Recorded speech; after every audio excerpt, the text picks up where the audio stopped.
The Old West is a place of lawlessness, with gunfights and notorious outlaws ruling the land. But in the midst of the chaos, there are attorneys like Turkey Creek Jack Johnson, who swaggered, fought hard, and brought justice to the Wild West. His name may not be as famous as Wyatt Earp or Doc Holliday, but his courage and contributions to the Earp Vendetta ride are important.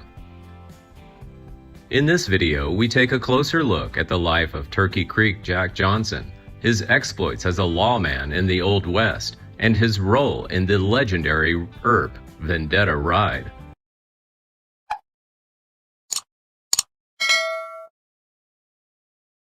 John Turkey Creek Jack Johnson was born in 1852.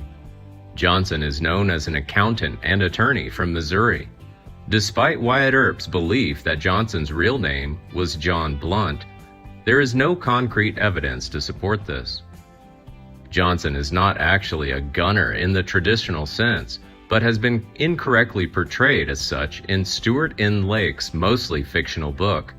In fact, Johnson was an informer about the Cowboys, according to Earp.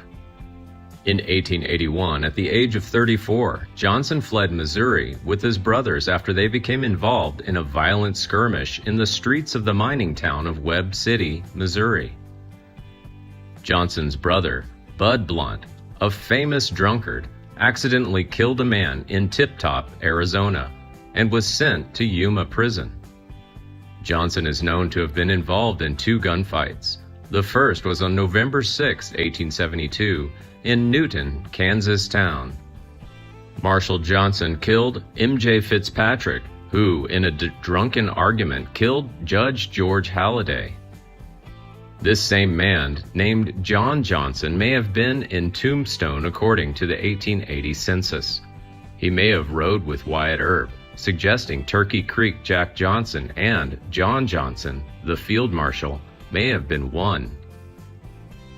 Johnson is also said to have spent time in Deadwood in the Dakota Territory in 1876. That same year, he's alleged to have engaged in a gunfight where he shows off his excellent shooting skills. After allegedly cheating on a poker game, two large men tried to knock him down with multiple pistol shots, but Johnson remained calm and quickly dodged. He simply turned to the side to transform himself into a smaller target, raised his opposite arm to serve as a gun holder, and took out each man with two single shots. While the authenticity of this event is up for debate, it became part of Wild West lore, and the story is still told to this day. One of the places Johnson is said to have visited is Dodge City, Kansas, although the exact time of his arrival remains uncertain. It is speculated that he may have met with Wyatt Earp during his days when he was hunting buffalo, either in Deadwood or Dodge City. In late 1878, Johnson went to the Arizona Territory, working on a farm with Sherman McMaster, Curly Bill Brocious, and Pony Dial.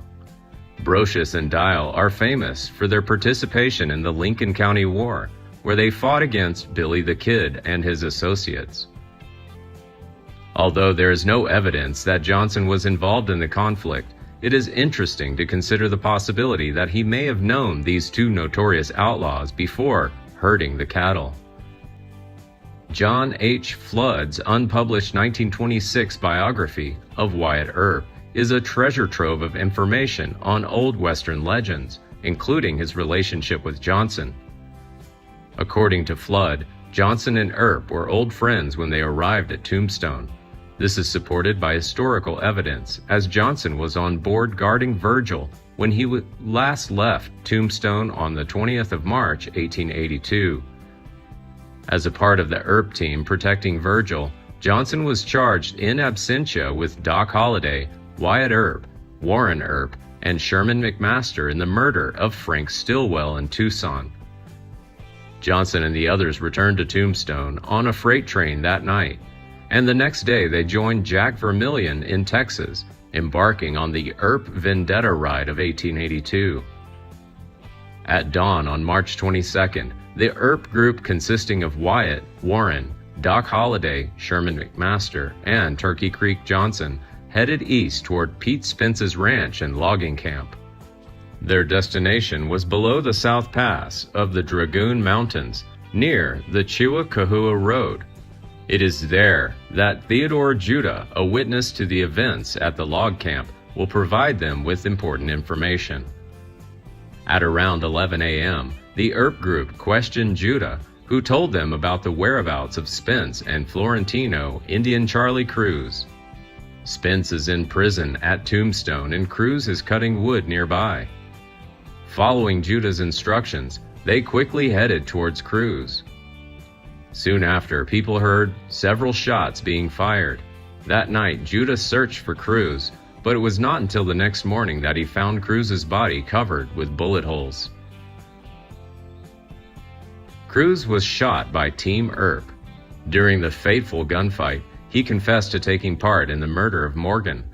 He identified Stillwell, Hank Swilling, Curly Bill, and Johnny Ringo as other perpetrators. During the confrontation, Wyatt allowed Cruz to draw his revolver to give him a chance to fight like a man. Wyatt drew his own gun first and killed him with a single shot. The account of Wyatt killing Cruz in a duel contradicts Cruz's fatal injuries. The aftermath of the gunfight at the logging camp was a watershed moment for the Earp brothers. On March 24th, Dr. George Goodfellow, coroner, conducted an autopsy of the body of Florentino Indian Charlie Cruz. Goodfellow discovered 4 bullet holes in Cruz, one of which lodged in his right temple and through his brain. The jury concluded that Wyatt Earp, Warren Earp, Sherman McMaster, Jack Johnson, and Doc Holliday, Texas Jack, and 2 other gunmen, Dan Tipton and Charlie Smith, were responsible for Cruz's death. The jury's verdict sparked outrage among Earp's supporters, who saw it as an attempt by the administration to smear their heroes. Meanwhile, the governor of the territory of Arizona, Tritle, went to Tombstone to assess this situation.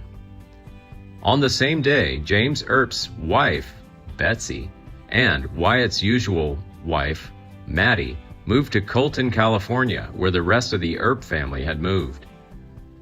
Following the Earp Vendetta ride, Johnson quickly escaped to Colorado before moving to Texas and then to Salt Lake City, Utah. He died in Salt Lake City in 1887 of tuberculosis. The Flood manuscript says Johnson was a member of the Mount Moriah Lodge Masons in Salt Lake City and estimates his age at death. However, this last piece of information is highly questionable. Turkey Creek Jack Johnson played a major role in the Earp Vendetta ride. Though a little-known hero, Johnson's courage and loyalty to his friends cemented his place firmly in the annals of the West. With unwavering determination and commitment to upholding the law is a testament to Johnson's strength. As we recall these legendary stories, let us not forget the legacy of Turkey Creek Jack Johnson, one of the unsung heroes of the Old West. Please like and share if you find the video content interesting and useful. Don't forget to subscribe to the channel and comment below so as not to miss the upcoming interesting videos. Thanks for watching.